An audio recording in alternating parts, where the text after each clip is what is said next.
साधी नाही, ही आहे भगतसिंगांच्या पायांची धूळ, झाशीच्या राणीच्या घोड्याचे खुराचे ठसे आणि हजारो शहीदांच्या रक्ताने पवित्र झालेली मातृभूमी. आज ही माती आनंदाने असते, कारण 15 ऑगस्ट 1947 रोजी तिला बंधनातून मुक्ती मिळाली. आपणही आज असतो, गातो, नाचतो, हा जल्लोष योग्यच आहे, पण त्याला मर्यादा नसेल तर या आपल्या आनंदामुळे एखाद्याचा रुग्णालयाकडचा प्रवास अडला तर, आपल्या या आवाजामुळे एखाद्याचं आयुष्य संकटात आलं तर, मित्रांनो, आपल्या जीवनात प्रत्येक क्षणाचा आपल्याला जल्लोष हवा, पण त्याला मर्यादाही हवी. कारण मनात आनंदाचा उगम झाला की आपोआप पाय तिरकायला लागतात, होठांवर असू, नजरेत चकाकी आणि हृदयात उन्माद. आहे जल्लोष, मनाच्या भावनांना वाट करून देणारा, विजयाच्या क्षणात उगवणारा एक उत्सव. पण आज जल्लोष दुसऱ्याचा अश्रू बनत असेल तर तो साजरा होणं थांबावं लागतं आणि त्याला सावरलं जावं लागतं. जल्लोषाला मर्यादा हवी, केवळ एक वाक्य नाही, तर ती काळाची गरज आहे, समाजाचं भान आहे आणि आपण माणूस आहोत याची आठवण आहे. आजचा प्रत्येक माणूस आपला आनंद साजरा करतो, पण तो हे विसरतो की माझ्या आनंदात दुसऱ्याची शांतता हरवत आहे. एका कॉलनीत गणपती विसर्जनाचं मिरवणूक निघाली होती. ढोल, ताशा, डीजे, फटाके, सारे तक्क बाबाचा जल्लोष. पण त्याच रस्त्याच्या दुसऱ्या टोकाला एका वृद्ध आजींना हॉस्पिटलमध्ये नेण्यासाठी रुग्णवाहिका थांबलेली होती. तिच्या सायरनचा आवाज कुणालाच ऐकू आला नाही. डीजेचा आवाज प्रचंड. शेवटी काय झालं माहिती आहे का?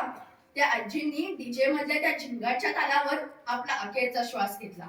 हा कोणाचा विजय होता? हा कोणाचा उत्सव होता? एखाद्याच्या आनंदात जर दुसऱ्याचं आयुष्य हरवत असेल तर तो जल्लोष नसतो, तो एक सामाजिक अन्याय असतो. कधी कधी वाटतं आपण उत्सव विसरलोय आणि स्पर्धा स्वीकारली. गणपती बसवतो, पण कोणाची मूर्ती मोठी, कोणाचा स्पीकर मोठा आणि कोणाचा डान्स जास्त व्हायरल. आपण बाप्पाला विसरून इंस्टाग्रामला नमस्कार करतोय. सण मनाचा असतो, स्पर्धेचा नाही. श्रद्धा उरात असते, सेल्फीत नाही. आज सगळा गोंगाट, ही दरदरणारी मिरवणूक, ही डोलाची भिंती फुटवणारी थाप, जर या सगळ्यांना मर्यादा नसेल तर तो जल्लोष नसतो, तो त्रासाचा झंझावत होतो. आपण म्हणतो मी माझा आनंद साजरा करतोय. हो, जरूर कर, पण तो आनंद दुसऱ्याच्या दुःखावर उभा असू नये. आज परीक्षेच्या काळात डीजे वाजतो, आजारी व्यक्तींना विश्रांतीची गरज असते आणि बाजूला लग्नाची पार्टी रात्री 12 पर्यंत. हा समाज कुठे चाललाय? गाण्यांचा, शब्दांचा, ढोलांचा आवाज फार मोठा असतो, पण विवेकाचा आवाज फार चलकासा. म्हणूनच तो आजकाल कुणालाही ऐकू येत नाही. आपण विज्ञानात, तंत्रज्ञानात, शिक्षणात प्रचंड प्रगती केली आहे, पण जर आपल्याला एखाद्याचं हक्काचं भान ठेवता येत नसेल तर ती प्रगती सडकी आणि कोरडी आहे. आपला आनंद असा असावा की तो दुसऱ्याच्या हृदयात हास्य निर्माण करावा आणि जल्लोष असा असावा की तो संस्कृतीचं प्रतीक ठरावा. सण, उत्सव, जल्लोष हे माणुसकी जपण्यासाठी असतात, दुसऱ्याला हरवण्यासाठी नाही. सांभाळून ठेवण्यासाठी असतात, तर झाकून ठेवण्यासाठी नाही. चला तर आज आपण एक वचन घेऊ. मी माझा प्रत्येक सण साजरा करेन, पण माझ्या आनंदाने कोणाचा दुःख वाढणार नाही.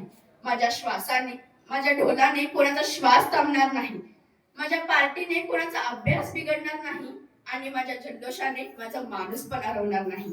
कारण शेवटी मर्यादा ही एक अडथळा नाही, ती एक सुंदर सजगता आहे, जी आपल्याला खऱ्या अर्थाने सण कसा साजरा करावा हे शिकवते. जल्लोषाला मर्यादा हवी, केवळ एक वाक्य नव्हतं, तर आजच्या पिढीचं घोषवाक्य व्हायला हवं. धन्यवाद.